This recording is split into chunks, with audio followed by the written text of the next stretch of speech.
Vous écoutez le grand débat, issu de l'épisode S703 du podcast Faut pas pousser les ISO, diffusé le jeudi 5 octobre 2023.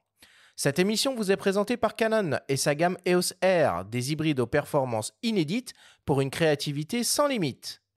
Nous sommes de retour dans Faut pas pousser les ISO avec Jean-Pierre Pagès pour cette grande discussion au coin du feu autour de son projet Gueule du rugby.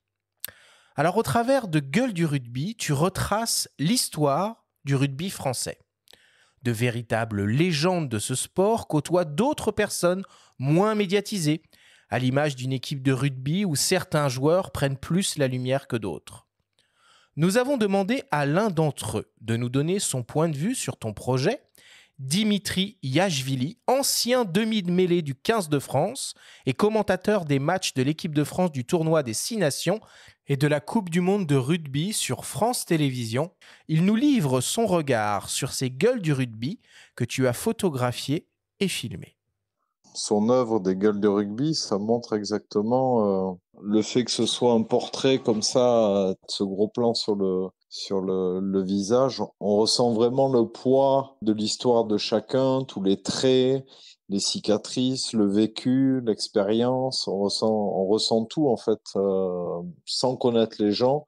Je trouve qu'il se dégage beaucoup de choses de ces portraits. Donc il nous fait encore mieux connaître les anciens joueurs et leur histoire est décuplée finalement dedans parce que voilà, c'est intense quoi. Bien sûr, on est rugbyman à vie, il y a cette devise, l'école de rugby, l'école de la vie, parce qu'on nous apprend plein de notions qu'on garde après dans la vie de tous les jours. Propre au rugby, mais propre au sport aussi de manière générale. Hein. C'est pas que dans le rugby. Le rugby est un sport de combat collectif, donc ça décuple encore plus les liens. On vit des moments intenses collectivement, des moments de souffrance, des moments, des grandes victoires, des grandes défaites. Voilà, on se connaît très bien. Les liens sont sains, quoi. En fait, parce qu'on a souffert sur le terrain. Et c'est vrai qu'il se dégage beaucoup c'est à cœur ouvert, en fait. Quand on regarde les interviews de Jean-Pierre, c'est à cœur ouvert, quoi. Il y a pas de filtre. C'est ça qui est intéressant et c'est ce qui se retrouve finalement aussi dans ces photos, c'est qu'il n'y a pas de filtre, quoi.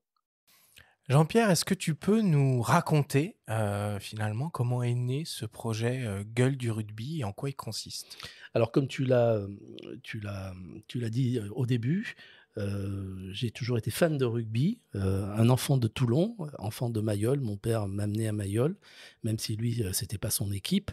Moi, j'ai appris à aimer le rugby. Et paradoxalement, j'ai très vite compris que j'étais pas fait pour le rugby sur le pré. C'était assez violent, même chez les gamins. Et moi, j'avais envie de ballon. Alors peut-être si j'étais né à Bayonne ou bien à Mont-de-Marsan, j'aurais joué au rugby. Mais là, je vivais à Toulon et à Toulon, c'était avant tout le combat. Donc j'étais peut-être un peu frêle, un peu peureux du contact et j'ai décidé d'aller faire un tour dans l'école d'en face avec un ballon différent. J'ai joué à Toulon pendant quelques années, mais j'ai toujours eu dans ce coin de ma mémoire cet amour du rugby. D'ailleurs, j'allais tous les week-ends ou tous les 15 jours à Mayol pour voir l'équipe Fagnon. Et cet amour, au fil des années, a décuplé et jusqu'au jour où, à un moment donné, je me suis dit, à travers mon parcours professionnel, à la fois journaliste et puis dans la publicité, je me suis dit comment faire pour mettre en avant cet amour du rugby, faire un livre, ok, mais d'une manière un petit peu originale. Et à chaque fois que je regardais les rugbymen, je m'apercevais, en les regardant face, que tout était inscrit sur leur visage, comme le dit Dimitri Yachvili. Tout est là, les victoires, les défaites, les peines, les joies, les stigmates, beaucoup les stigmates, surtout quand on joue devant. Et je me suis dit, comment faire pour concrétiser tout ça à travers une photo. Alors, je me suis inspiré de différents photographes. Quand on est dans la pub, on regarde beaucoup. Et, tu as regardé quel photographe, par exemple ? Alors, c'est un photographe qui est... à chaque fois, j'oublie son nom, mais c'est un photographe polonais qui travaillait sur le clair-obscur et sur... qui arrivait à faire ressortir les traits à travers les lumières et à travers sûrement un traitement un peu spécial. Et je me suis dit, je vais essayer de trouver cette inspiration à travers lui. Et la première étape a été aussi, moi qui n'étais pas du milieu du rugby, même si j'aimais le milieu du rugby, c'était rentrer dans ce milieu directement, parce qu'on peut faire des belles photos, on peut avoir des super idées. Si on n'a pas les gens en face pour réaliser et concrétiser ce projet, bah, on n'y arrive pas. Et donc j'ai demandé à Éric Blanc, qui est un ancien joueur du Racing, qui a été champion de France en 1990, qui est un des acteurs qui a créé aussi la marque Eden Park. Et je lui ai dit, Eric, voilà, moi, mon projet, il est de faire un album de portraits de joueurs avec la mise en avant de leur visage. Et donc, il m'a dit, OK, mais il faut qu'on fasse un essai. L'essai, ça a été de faire une maquette. On est allé à Toulon, on est allé au Racing, et on a on a fait un test, quoi. On a fait un pilote, et on attendait cet effet waouh. Donc, on l'a imprimé, 28 pages, imprimé dans les conditions avec un imprimeur. Donc, c'était vraiment conditions réelles. Et on attendait l'effet waouh. Si il n'y avait pas l'effet waouh, quand on a proposé cette maquette à tout notre entourage, eh bien on s'est dit, bon, on a fait une petite aventure, et puis on s'arrête là. Et l'effet waouh a bien eu lieu. Et à partir de là, on s'est dit, bah, allez, on ouvre les vannes et on fait ce projet qui, au départ... On est en quelle année à ce moment-là? On est en 2000, Coupe du Monde, 2014-2015. Ah oui, ça remonte. Alors, voilà, ça remonte, oui. 2015. Et ça a fait on a sorti ce livre. Alors, il ne faut pas oublier quand même qu'il y avait aussi dans l'équipe un photographe qui nous a bien aidé aussi, c'est Philippe Écharoux. Et il y avait aussi Patrick Roger, qui était aussi à l'époque directeur de la rédaction d'Europe 1, qui est aujourd'hui patron de Sud Radio.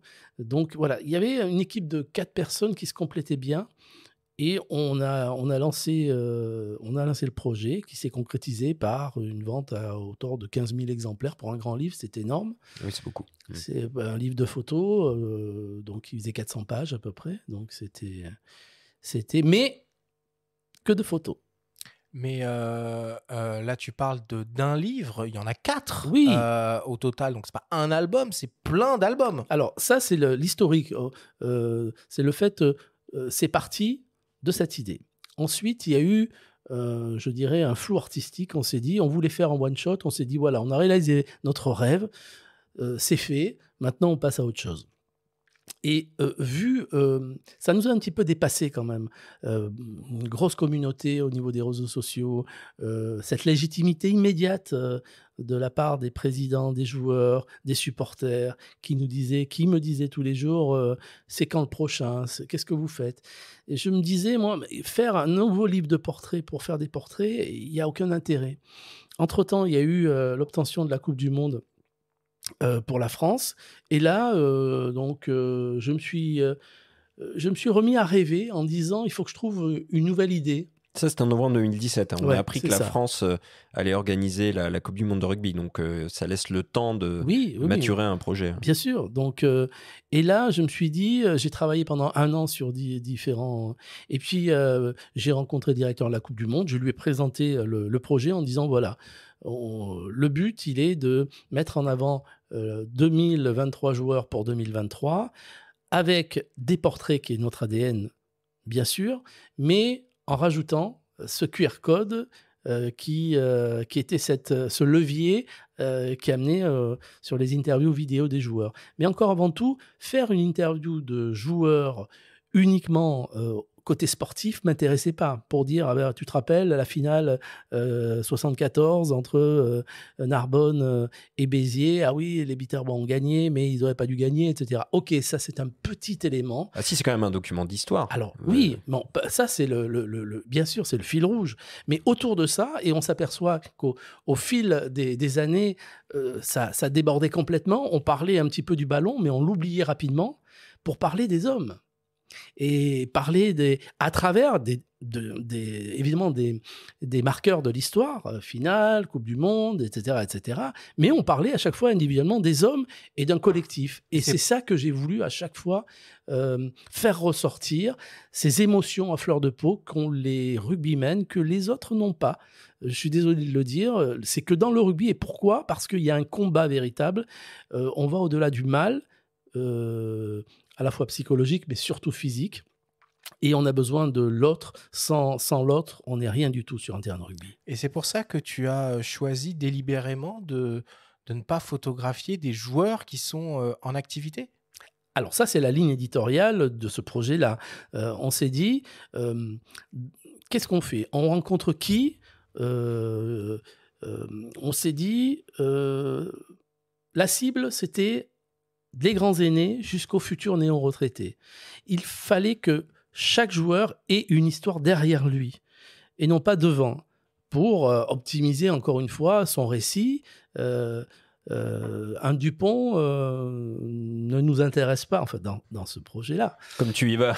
Non, mais parce qu'il a tellement d'histoires devant lui, même s'il a déjà de l'histoire, mais il a tellement de choses à raconter dans le futur qu'il n'était pas... Voilà, les joueurs de l'équipe de France, il y en a peut-être un, parce qu'il est en fin de parcours, c'est Romain Tao, qui est deuxième ligne de l'équipe de France, qui fait la Coupe du Monde. Mis à part lui, et qui a 33 ans ou 34 ans, donc il a l'histoire derrière. Mais c'était ça aussi la base. Donc à partir de là, on choisissait les grands aînés, qui est une merveille absolue. Le grand aîné, le doyen, avait 98 ans au moment où on l'a fait. Il a joué à l'époque avec Chaban-Delmas, l'ex-maire de Bordeaux, qui a été Premier ministre, etc., qui était fou de rugby dans sa ville de Bordeaux.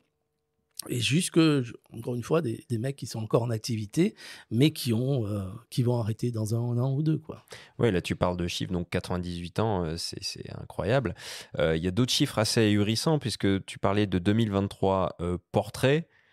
Et je crois que tu as parcouru environ 50 000 km par an en mobilette, ouais. En rendant visite à 500 personnes par an. Ouais, on t'imagine très bien sur ta mobilette, là, sur la rade de Toulon. Oui, non, mais pas que sur la rade de Toulon. Le problème, c'est que tu vas dans toute la France et tu faut transporter le matos, quoi.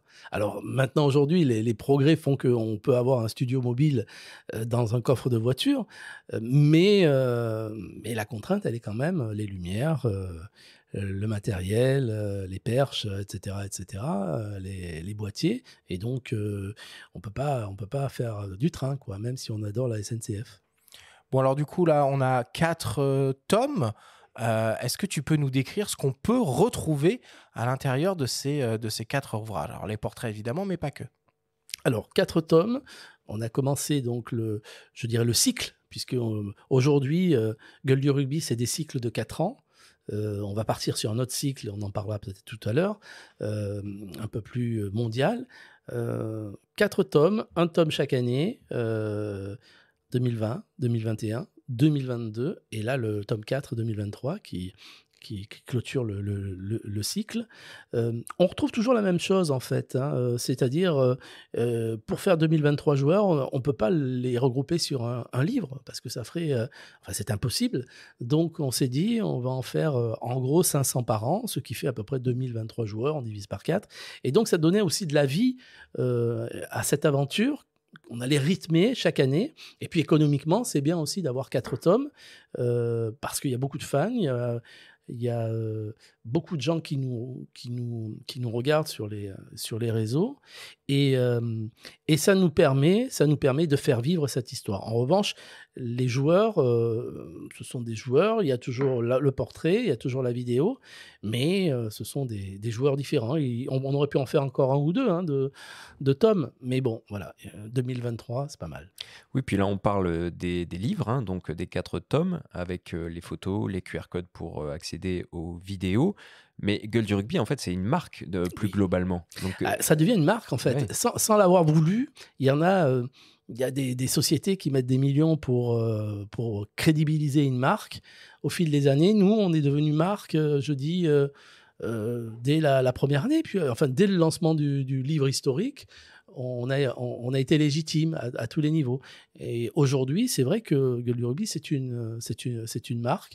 Et alors après, il ne faut pas faire n'importe quoi. On n'est pas quand on vend du parfum, c'est pas nous qui le vendons, et c'est plus, je dirais, encore une fois, fun et une histoire d'homme qui a fait qu'on s'oriente vers les parfums, mais on ne fera pas de merchandising, on ne va pas vendre des t-shirts, on ne va pas vendre des maillots, on ne va pas vendre des robes de soirée, ni des montres de luxe, quoi. On reste quand même éditeur, et donc on fait du papier, quoi. Mais Gueule du Rugby, ça claque bien en français, et en anglais, ça donnerait quoi? Eh ben, je sais pas. Moi, c'est ma 5e langue, l'anglais, donc c'est un peu compliqué, mais je sais pas. En péruvien. En espagnol, alors. Ah ouais. Oui, cacharo de rugby. Ça sonne bien. Cacharo, ouais. Mais c'est un peu un terme familier, quoi. Je sais pas, Faces of Rugby. Alors Ouais, peut-être. Faces, ça traduit moins le côté gueule. Ouais. Alors peut-être tu vas. On n'est pas encore arrêté. Ouais, on va réfléchir. Parce que là, on a stormé. Bon, alors évidemment, dans tes ouvrages, on retrouve les photos, on en a parlé, et des vidéos, on en a parlé aussi, qui sont accessibles via des QR codes. Et donc, pour chaque joueur photographié, tu proposes des portraits riches en émotions, et on passe par tous les profils et tous les âges. Cédric Soulette, ancien pilier du 15 de France, évoque une sensibilité à fleur de peau qui a surgi lors de certains échanges qui révèlent presque, selon lui, de la confession. C'est d'abord un journal inconnu, c'est en même temps une approche qui se distingue, hein, puisqu'il y a un personnage qui a une attitude un peu plus effacée que certains autres journalistes ou des personnes qui te mettent un studio pour poser des questions. Et donc, c'est vrai que une phase d'adaptation où tu te demandes vraiment s'il est vraiment aussi calme et aussi mesuré, aussi tempéré naturellement, ou est-ce qu'il force le trait. Et en fait, je crois que c'est un peu des deux. Et c'est agréable parce que c'est, pour moi, comme je l'ai dit, c'est un peu comme un prêtre, quoi. Il y a des façons de te faire entrer dans un confessionnal et puis de te mettre à l'aise, finalement, sans pour autant forcer la main. Et donc, il n'y a que des victimes que consentantes, hein. Je veux dire, il y a un moment, si tu te sens bien, c'est que tu le sens bien. Et en fait, c'est ton homme que l'on sent bien. Et pour qui on est prêt à donner peut-être un peu plus. On est quand même des hypersensibles, hein, quand on parle avec notre cœur, quand on est bouleversé intérieurement, quand on parle de notre famille rugby, quand on parle de notre famille proprement dit, et qu'on sent qu'on réveille en nous des choses qui font du bien ou qui attristent, on suit cette tristesse automatiquement. Elle nous suit dans nos expressions, et elles peuvent être lisibles dans l'émotion, comme elles peuvent être relâchées par des larmes, possiblement. Quel accent merveilleux. Quel personnage merveilleux aussi, Cédric. Oui, il s'exprime très très bien, et il restitue parfaitement toute l'émotion que tu as réussi à obtenir dans ces entretiens. Alors, c'est rigolo parce qu'on s'est retrouvés l'an dernier dans une soirée où on fait à chaque fois une soirée, on réunit une centaine de joueurs dans un hôtel, et on parle et on pleure et on rigole. Et il y avait donc Sébastien Chabal qui était là aussi, il y avait Cédric Soulette, et en fait, il m'appelle le prêtre maintenant, quoi, parce que c'est ça, le confessionnal. Ouais. c'est le prêtre, on va en confession on dit tout. On dit tout sans retenue et toujours avec autant d'émotion. Et donc voilà, donc c'est rigolo cette notion de... Et ça, tu l'as senti tout de suite que tu pouvais obtenir ça lors des entretiens, ou est-ce qu'il y a eu un déclic à un moment et tu t'es dit ah tiens, c'est extraordinaire, il est allé vers ça, donc je vais essayer de développer ça auprès de chacun des joueurs interviewés? Alors en fait, c'est primordial. Quand on rencontre un Serge Blanco ou quand on rencontre un Thierry Dussautoir, on lui dit bonjour Thierry, bonjour Serge, parce que tout le monde les connaît. Quand on rencontre l'équipier qui a joué peut-être 2 ans en première, mais qui est important dans sa ville, mais que vu de loin, il passe à côté des radars, mais tu le fais parce qu'on travaille avec les associations d'anciens joueurs, il faut tout de suite l'appeler par son prénom. tout de suite, lui montrer qu'il est important, aussi important qu'un Chabal ou qu'un du Sautoir. Et à partir de là, cette notion également de face-to-face, quand on fait l'interview, en principe, je demande aux personnes qui sont étrangères à l'interview, donc de ne pas assister à ça. Parce on est dans une bulle, on va dire des choses. On ne va pas réagir de la même façon s'il y a 3 personnes, une maquilleuse, un perchiste et un badaud qui regardent. Donc, il faut être seul à seul. Et à partir de là, la lumière, le cocon, le ton, c'est vrai. Et puis, la nature des questions, on va ouvrir des portes au fur et à mesure. Il y a des questions, évidemment, qui reviennent. Mais à un moment donné, quand on ne connaît pas la personne, il y a un peu cette part de sensibilité presque psy. Et souvent, les joueurs me disent, là, on a passé 1 heure, une petite thérapie, on est épuisé, quoi. C'est souvent ça, mais je pense que c'est un mélange des deux. Tu as été surpris de ce que tu as obtenu? Il y a Cédric Soulette parlait de larmes. Hein. Il y a des gens qui sont totalement bouleversés au moment où ils parlent, et il y a les larmes qui viennent naturellement. Je vais dire, il y a 8 joueurs sur 10, on sent qu'il y a de l'émotion. Après, il y en a peut-être sur 10, il y en a 5 où ça déborde véritablement, où ça pleure. Donc la moitié quand même. Hein, il y en a qui retiennent leurs larmes, il y en a qui explosent, il y en a qui disent des choses qu'ils n'ont jamais dites. Après 30 ans, qu'ils gardent. Et je prends l'exemple d'un joueur qui est Jérôme Bianchi, qui a été un grand arrière du rugby club toulonnais. Et on a fait la séance à Paris, donc dans les studios de Canon. Il m'a dit, écoute, ça fait 40 ans ou 30 ans que j'ai ça sur le cœur. Je vais en profiter aujourd'hui pour le dire. Alors, on est encore une fois, Gueule du rugby, c'est pas la recherche de scoop, la recherche pour faire pleurer, c'est la recherche de vérité, de sensibilité. Donc, s'il a estimé qu'il avait des choses à dire et à me dire, c'est qu'il y avait aussi cette confiance. Donc, il a dit les choses. Après, il m'a dit, tu couperas ou pas, mais tant que ça reste pas dans l'attaque, je dirais, personnelle et sur l'intégrité physique ou sur la réputation véritablement gratuite, je laisse. Je coupe pas. Il y a des joueurs qui sont allés un peu trop loin. Et là, j'ai coupé parce que c'était pas de très bon goût. Alors, ce que l'on découvre dans cette série de portraits, c'est que les joueurs, comme tu l'as un peu expliqué, sont marqués à vie et se considèrent toujours comme des rugbyman, même après avoir raccroché les crampons. Philippe Sella, légende du 15 de France, nous explique que le monde de l'Ovalie et les gens qui le composent ne se limitent pas au terrain de jeu. Le match, il dure plus que 80 minutes, quoi. En fait, tu as différents terrains. Tu as le terrain de préparation, donc tu es sur le terrain quand même, mais tu as le terrain de match, tu as le terrain de troisième mi-temps, tu as les terrains de rencontre qui sont dans des éléments assez différents. Et c'est ce qui permet d'avoir beaucoup de liens humains et donc qu'on arrive à parler de famille parce que ce lien humain, il existe vraiment. Alors, quelquefois, il peut y avoir des incompréhensions à l'intérieur d'un groupe, évidemment. Et donc, tout doit se passer pour que le respect des uns avec les autres puisse se faire grâce. Tu sais, il y a toujours des joueurs, il y a le capitaine, il y a des leaders de vie, des leaders de jeu, des leaders voilà, de combativité dans un groupe et chacun a des rôles aussi, doit avoir un rôle pour que le groupe vive bien, tu vois, parce que chez les professionnels, tu as des groupes de 30, 35 joueurs, quoi. Donc, ça fait du monde, quoi. Hein. Et avec un peu plus, avec le staff, évidemment. Là, je parle que des joueurs, mais avec le staff, tout, ça fait du monde. Ouais.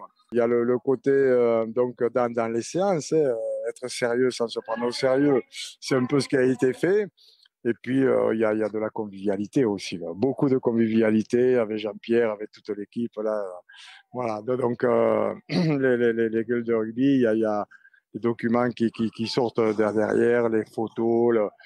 de superbes photos, qui peuvent être décalées, qui sont ou qui sortent des terrains avec l'expression par rapport à ce que peut être le personnage sportif, de ce qu'ont pu voir les gens de ce personnage sur le terrain, et la connaissance un peu en dehors aussi, évidemment.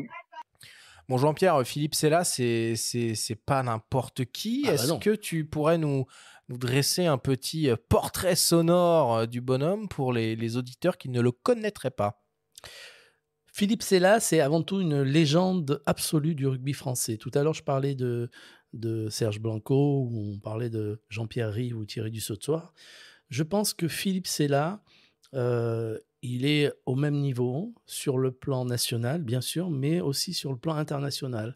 Moi, je me souviens d'une image où il était en Nouvelle-Zélande, dans un match de tournée ou de Coupe du Monde, je ne sais plus, et il était dans les tribunes avec une capuche sur la tête parce qu'il pleuvait, et le stade l'a reconnu sous sa capuche et a scandé son nom. Donc, et pourtant, c'est une génération des années 90. Hein. Philippe, il a 62 ans, je crois, ou 63 ans. Donc, c'est vraiment l'icône absolue du rugby français, 111 sélections, un jeu fabuleux et surtout, une personne, mais adorable, quoi. C'est l'être le plus gentil que j'ai vu, toujours disponible, et toujours un sourire, toujours un mot, toujours... avec les gens qu'il ne connaît pas, ils sont autour de lui, il y a toujours un moment, et il est toujours là. Et c'est un être de lumière, quoi, je peux dire. Ah ben ça, on peut le confirmer. C'est vrai que quand on l'a contacté dans le cadre de ce podcast, il utilise le mot convivialité de lui-même, et la chaleur et la gentillesse avec laquelle il nous a répondu nous a fait très plaisir et beaucoup touché. Moi, étant fan de rugby, d'autant plus. Je me souviens du 3/4 centre qu'il était. Comment tu te situes, toi, au sein de cette famille rugby? Il souligne ce côté famille. Toi, tu es où dans tout ça? Ah, mais moi, alors, au départ, je suis observateur. Je suis pas dans la mêlée, et au fil des tournages, je deviens légitime dans cette famille, puisque je mets tout le monde en lumière, je fais parler, et je pense qu'aujourd'hui, oui, je fais partie de cette famille. D'ailleurs, je connais beaucoup de monde dans le rugby aujourd'hui, connu, moins connu, peu importe, toutes les chapelles, comme on dit, tous les clubs. Alors, c'est pas mon but, hein. Moi, le but, c'est que ça soit Gueule du rugby qui soit connu, mais à travers Gueule du rugby, bien, aujourd'hui, c'est moi, puisque je suis en première ligne dans les interviews et dans les photos avec tous ces joueurs. Et pourquoi, selon toi, finalement, le rugby a une image très, très populaire, une très bonne image, si on compare, par exemple, au football, où on peut avoir des a priori un petit peu plus hard sur tout ce business et ce sport. Pourquoi le rugby a une image si bienveillante? Alors moi, je vais prendre un exemple. Souvent, on dit, ouais, le football, c'est les gars qui ont pas d'éducation, qui arrivent des cités, qui se foutent de tout, etc., etc. Donc, cette image un peu de... dans le rugby, il y a aussi des mecs qui arrivent des cités et qui ont eu des problèmes d'éducation, mais ils sont à l'opposé. Donc c'est pas une question c'est pas une question d'origine, c'est une question. Je pense que c'est le moule qui est beaucoup plus fort, et les gars qui soient beurre, noir, etc., ou blanc, ils attrapent l'accent de leur village, de leur ville, et ils parlent comme ça dans le rugby. Tu regardes, je sais pas moi, Yannick Nyanga, qui a vécu, qui est né en Afrique, et il a vécu à Agde, évidemment, mais c'est les mecs qui parlent avec l'accent, et c'est magnifique, ça, c'est des accents du terroir, et donc la mentalité rugby, quoi. Ils l'adoptent tout de suite. Il n'y a pas... moi, je vois à peu près le même moule, la même philosophie, voilà, philosophie peut-être, à la fois du sport, mais c'est au-delà d'un sport, le rugby. C'est une philosophie de vie. Et à partir du moment où on rentre dans cette famille, on adopte cette philosophie de vie, presque les accents, mais donc voilà, donc il y a plus de mecs qui arrivent, les fracasseurs, les voyous, etc. Il y a des mecs qui jouent pour leur maillot et qui prennent l'accent de leur pays, quoi, de leur ville. Ouais, c'est marrant, tu parles de voyous. Je crois qu'il y a une expression qui disait que le foot est un sport de gentlemen joué par des voyous et le rugby un sport de voyous joué par des gentlemen. Bon, c'est Ouais. peut-être un petit peu réducteur. Oui, donc c'est vrai Mais- que... Mais quelles sont les valeurs finalement qui émanent du rugby? Tu as parlé du collectif tout à l'heure. C'est un mot qui ressort beaucoup, hein. La famille, le collectif, on est rugbymen à vie. Oui, mais c'est surtout la nature du sport. C'est-à-dire que au foot, on joue, mais on va pas vraiment se faire mal, quoi. On peut jouer presque individuellement. On n'a qu'à voir les mecs du PSG. Ils peuvent jouer tout seuls. Ils font 2-3 gris-gris, ils marquent un but. Et voilà, c'est les rois. En rugby, c'est impossible, ça, parce que c'est le sport même qui veut que le ballon doit se déplacer. Et puis, il y a ce côté sport de combat. Si la personne qui est à tes côtés met pas son corps en opposition pour te protéger à un moment donné parce que tu es par terre, ça marchera pas. Donc il y a ce côté famille qui est exacerbé à la fois sur le terrain et qui est aussi en dehors. Alors ça veut pas dire, comme disait aussi du Sautoir, qu'on va partir tous en vacances ensemble, mais il y a quand même cet esprit sur le terrain qui fait qu'à un moment donné, il y a qu'un bloc, quoi. Je prends toujours l'exemple du Grand Béziers des années 70, qui est un club monumental dans l'histoire du rugby français. On disait souvent que les joueurs ne s'entendaient pas, ne s'aimaient pas, entre guillemets, en dehors du terrain, mais ça ne se voyait pas sur le terrain. C'était qu'un bloc. C'était un peu le paradoxe, c'était peut-être un des seuls paradoxes du rugby français, parce qu'il faut quand même s'aimer, même en dehors, au moins se respecter pour pouvoir ensuite combattre sur le pré. Oui, heureusement, il y a des exceptions, hein, dans le ballon rond aussi, puisque quand la France est championne du monde 98, peut-être qu'ils ne sont pas partis en vacances tous ensemble à l'époque, mais ils ont réussi à faire cohésion. Bien sûr, oui, c'est une bande de copains. En fait, c'est ça. C'est raconter une histoire ensemble, entre copains, avec des affinités, mais avec beaucoup de complicité. Alors, Gueule du rugby, c'est avant tout une formidable aventure humaine et tu es entouré de prestigieux partenaires. Alors, on peut citer la SNCF, Mitsubishi électrique. Ouais. Mitsubishi Électrique. Hein. électrique, ou par exemple la région Occitanie. Tu es aussi membre officiel de la Coupe du Monde de rugby France 2023. Canon te soutient également. Et Roch Lorente, le channel manager chez Canon France, nous parle des raisons qui ont conduit la marque à t'accompagner dans ce projet. On l'écoute. Alors Jean-Pierre ne me démentira pas, je pense. C'est avant tout une histoire d'homme. Comme parfois ça arrive dans la photographie, mais comme ça arrive très souvent dans le rugby.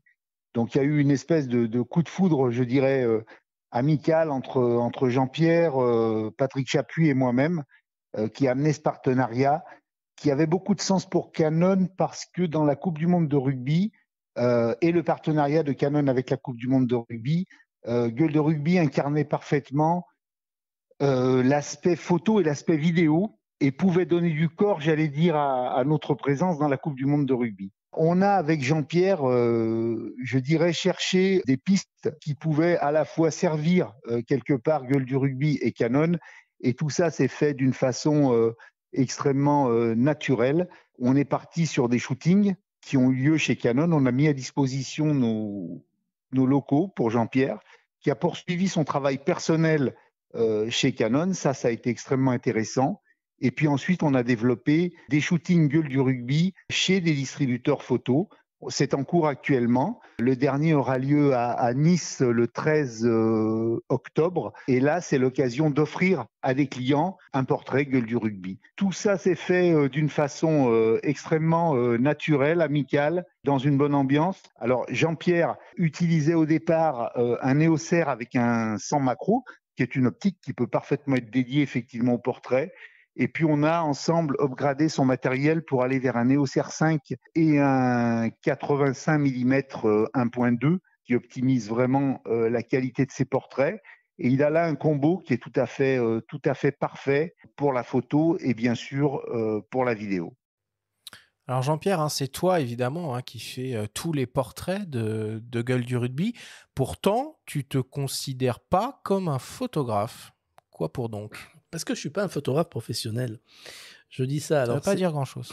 Non, mais ok, la lumière est importante, vous le savez avant tout.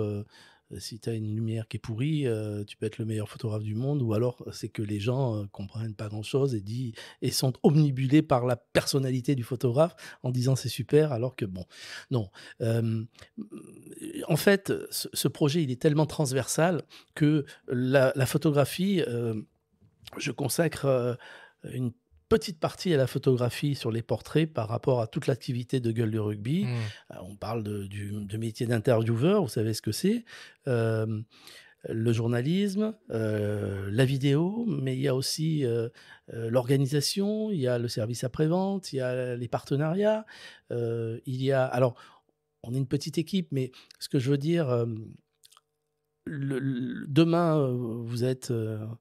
on me l'a demandé déjà, des entreprises qui disent ça serait bien de faire venir dans notre société, faire de photo corporate, etc., faire la prise de vue dans les locaux, des machins, ou des packshots, etc., de produits, mais c'est pas mon métier, moi. Mais pour autant, tu as une patte désormais. Oui, j'ai une patte photographique quelque part. Sur les portraits. Tu me dis demain, fais-moi une bouteille en plastique avec les lumières, machin. Mais je veux dire, mais je sais pas faire, moi, ça. Et donc, c'est pareil. Évidemment, je connais les réglages, les vitesses, les ISO, etc. Mais je le fais... presque naturellement, voilà. Après, si tu me demandes de faire, par exemple, de travailler au flash, alors il faudra que j'apprenne, mais c'est pas mon truc. Premièrement, c'est pas dans la continuité, puisqu'on fait quand même de la vidéo derrière, donc ça serait pas tout à fait la bonne technique, mais voilà, donc... oui, parce que là, tu parles de flash, mais quand on regarde tes portraits, ils sont tous éclairés de manière plutôt homogène. Donc, tu n'utilises pas de flash, ok, mais tu as quand même un setup de lumière artificielle pour pouvoir photographier partout. Bien sûr, tu peux nous le décrire un petit peu Alors, c'est un fond gris qui est toujours le même, parce qu'après on intègre sur les vidéos le nom avec du joueur et puis le logo gueule du rugby.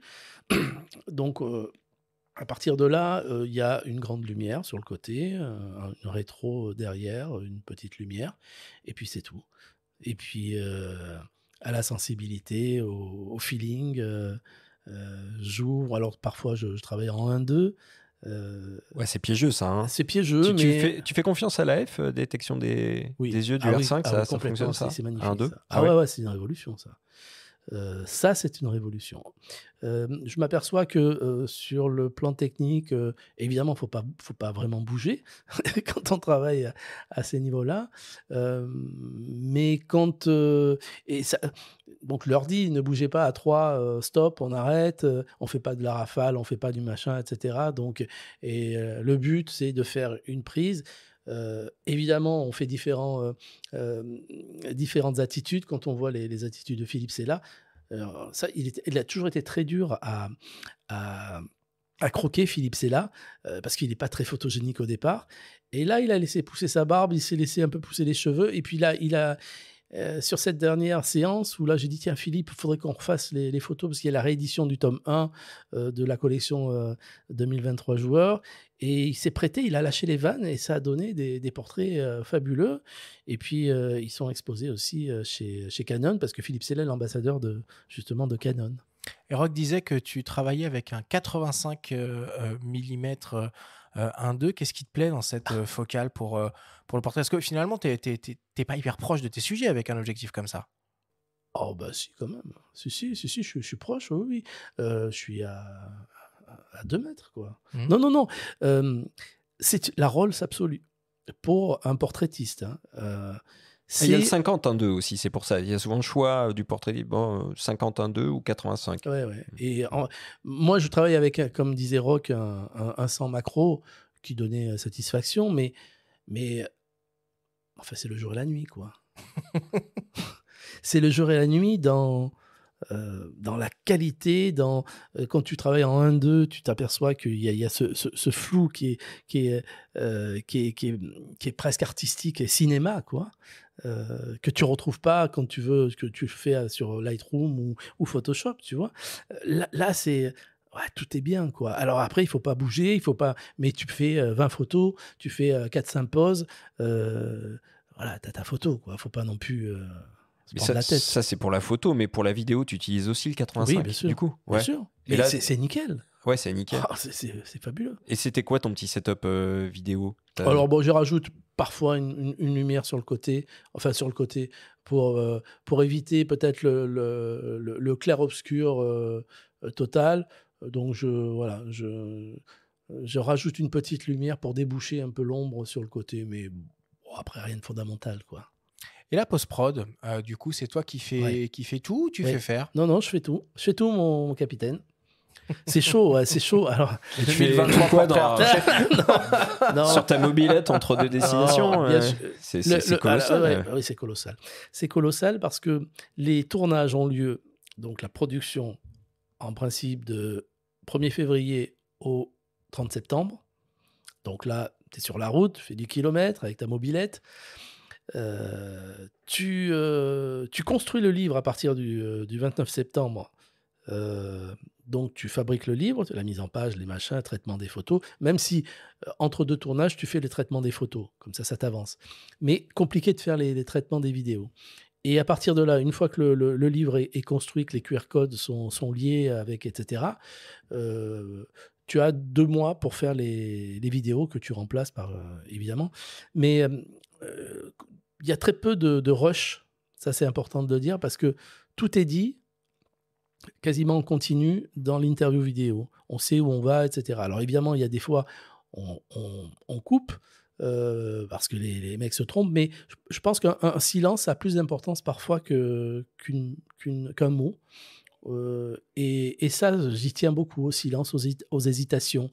Et surtout quand il n'y a que le son, bon, mais là, il y a l'image, et donc le mouvement des yeux, le regard qui baisse, ce regard qui pétille, c'est primordial. Donc, on laisse le temps au temps. Si l'interview fait 19 minutes, elle fait 19 minutes. Elle est montée, évidemment. Mes questions, on les enlève. C'est habillé, mais c'est jamais synthétisé. Ça, c'est important de le dire. Et c'est peut-être pour ça, c'est cette dimension confessionnelle, presque, dont on parlait tout à l'heure, dont parlait Cédric Soulette. C'est peut-être grâce à ça, à ce temps long. Exactement. Et puis, on n'est pas formaté par un support où là, on se dit... on a 7 minutes, l'interview en 7 minutes. Chabal, il fait 60 minutes. 60 minutes. Mais celui qui n'a pas envie de le voir, il ne le voit pas. Ou alors, il le voit en plusieurs fois. Il n'est pas... Donc voilà, un livre aujourd'hui, tu achètes un livre qui coûte 72 €. C'est plus d'1 an de lecture, quoi. Parce que l'interview, tu vas voir le portrait... Et ensuite, tu vas cliquer. Et tu vas voir, ça va entre 20 et 60 minutes. Donc, ils ont une durée limitée dans le temps, les QR codes, d'ailleurs? Parce que le livre, tu dis... tout dépend de la structure. Ça peut être dans 5 ans, dans 6 ans. On fera une réédition peut-être. On refera quelque chose. Parce qu'on parlait de document d'histoire. Le document d'histoire... à chaque fois qu'il y a un des anciens qui décède, ça devient encore plus document historique, quoi. Alors, tu réalises en ce moment des ateliers dans toute la France, dans des magasins photos. Tu étais il y a quelques jours d'ailleurs dans le magasin Camara de Courmont, en banlieue de Clermont-Ferrand, une terre de rugby. Et on s'est entretenu avec Christian Cromarias, qui gère cette boutique et qui nous raconte comment il a vécu ton intervention et l'expérience. On l'écoute. Ça s'est très bien passé. Jean-Pierre Pagès, que je connaissais pas, est venu avec nos interlocuteurs de Canon. Alors, comme toujours dans ce genre d'événement, on se pose toujours la question, est-ce que ça va faire venir les gens? Est-ce que les gens vont adhérer? Bon, Clermont-Ferrand, il faut savoir que c'est une ville quand même qui a un petit historique sur le rugby. Donc, en général, les gens sont passionnés, plus notre clientèle qui est passionnée de photos. Donc, ça a bien suivi. Les clients sont venus, des gens sont venus exprès pour poser, pour voir un petit peu quelle était la technique de Jean-Pierre Pagès et sa manière de diriger les gens qu'il prend en photo, parce que ça joue beaucoup. Ça passe par la discussion. Il essaye un petit peu de voir son soi propre, en gros. Et je l'ai appelé le presse-agrumes parce que j'ai bien aimé la manière dont il dirige les gens quand il les prend en photo. D'abord, il est un petit peu soft et puis il pousse un petit peu et j'ai trouvé son approche super sympa. Après, pour la partie technique, il savait exactement ce qu'il fallait faire, placer l'éclairage, éclairage de tête et tout. Enfin, éclairage de fond, pardon. Et donc voilà, c'était très bien maîtrisé. Bon, Jean-Pierre, on commence à arriver à la fin de notre discussion. Qu'est-ce que tu ressens en ce moment? Est-ce que tu as la sensation d'un travail achevé avec la sortie de ce 4e tome ou au contraire, est-ce que tu vois la suite? La suite, oui, tu es obligé d'anticiper pour se dire je disais tout à l'heure, on fonctionne par cycle de 4 ans, donc le cycle s'achève et il faut partir sur un autre projet ou plusieurs projets. Le rugby, c'est notre ADN, le portrait, c'est notre ADN. On travaille dans l'équipe, il y a une jeune femme qui s'appelle Fanny Altrad et qui devrait être chef de projet du projet mondial. C'est partir à la conquête des 100 plus grands joueurs de la planète, les rencontrer, les interviewer, mais surtout, alors c'est pas elle qui réaliserait l'interview, mais c'est Jamie Cudmore, qui est un bad boy canadien qui a joué en France, mais qui a fait 4 Coupes du Monde et qui est un fou furieux. Et le but, c'était vraiment de mettre du piquant au bout du monde, à la rencontre de légendes absolues, Carter, McCaw, Wilkinson, Bakis Botha. Il les a en plus rencontrés sur le terrain, il s'est frité avec. Et c'était une sorte de mettre en place, encore une fois, de trouver quelque chose de nouveau. Si c'est pour refaire la même chose à chaque fois, c'est bien, mais là, c'était l'intervieweur, c'est quelqu'un qui va rentrer dans les joueurs, c'est mettre en place une petite télé-réalité autour des coulisses. Les gens sont fans de coulisses. Aller boire un coup au bout du monde, à Sydney, avec un joueur australien, et raconter notre histoire également. Alors là, l'équipe sera un peu plus fournie. Moi, je vais être dans la transversalité, mais je ne vais pas gérer le projet. Mais il y aura une équipe, en principe. Donc, je ne sais pas, il y aura un vidéaste, prise de vue. Donc, ils seront 2, les frères Inigo, qui sont dans le monde du rugby et qui sont très connus puisqu'ils s'occupent de toutes les captations de Francis Cabrel et aussi dans le monde du rugby. Sûrement un ingénieur du son, parce que quand on fait une télé-réalité, les micros, c'est pas la même chose que une interview. Et puis la chef de projet. Et puis moi, j'essaierai de m'insérer peut-être un voyage en Nouvelle-Zélande ou en Afrique du Sud, juste pour le fun, quoi. Et est-ce que tu vas conserver la même technique parce que Christian Cromarias, dans son témoignage, parlait de presse citron. Alors, qu'est-ce que ça veut Alors dire non, ça? mais moi je vais pas interviewer, là ça sera pas bon, hein. Ouais. Là, ça va être à l'image de Jamie Cudmore. Alors là, il va plus que presser les citrons, lui, hein. Mais qu'est-ce que ça veut dire presse citron? Tu Non. leur fais faire quoi Ah aux gens bah, pendant les portraits? alors parlant des portraits, quand c'est les événements Canon, eh bien c'est des hommes, des femmes qui arrivent. Il y en a souvent des dames qui sont bien peignées, les cheveux tirés, en disant: «Oh, mais non, je passe mal en photo». Mais alors je dis: «Pourquoi tu viens?» Déjà, je tutoie tout le monde. Mais pourquoi tu viens alors si tu dis ça? Si tu veux faire une photo d'identité, tu vas à côté, mais tu viens pas là. Et donc ça tu as des rides un petit peu et puis ensuite, c'est les premières à se mettre sur la table, à lâcher les cheveux et à faire des grimaces et à gueuler et ça donne vraiment, quelque chose de fabuleux, quoi. Parce que là, on peut dire, ils lâchent les vannes, ils lâchent les vannes et c'est pas des joueurs de rugby là, c'est des fans ou alors des gens presque qui passent par là, qui voient la lumière, qui rentrent et qui disent: «Ah bah tiens, on va faire un presque». Bon, allez, on va conclure là-dessus. Merci beaucoup, Jean-Pierre, de nous Merci, avoir merci à parlé vous. vraiment en profondeur de cet incroyable projet Gueule du rugby qu'on peut retrouver donc les 4 tomes sur ton site internet ainsi que, on en a parlé en début d'émission, le parfum Gueule du rugby.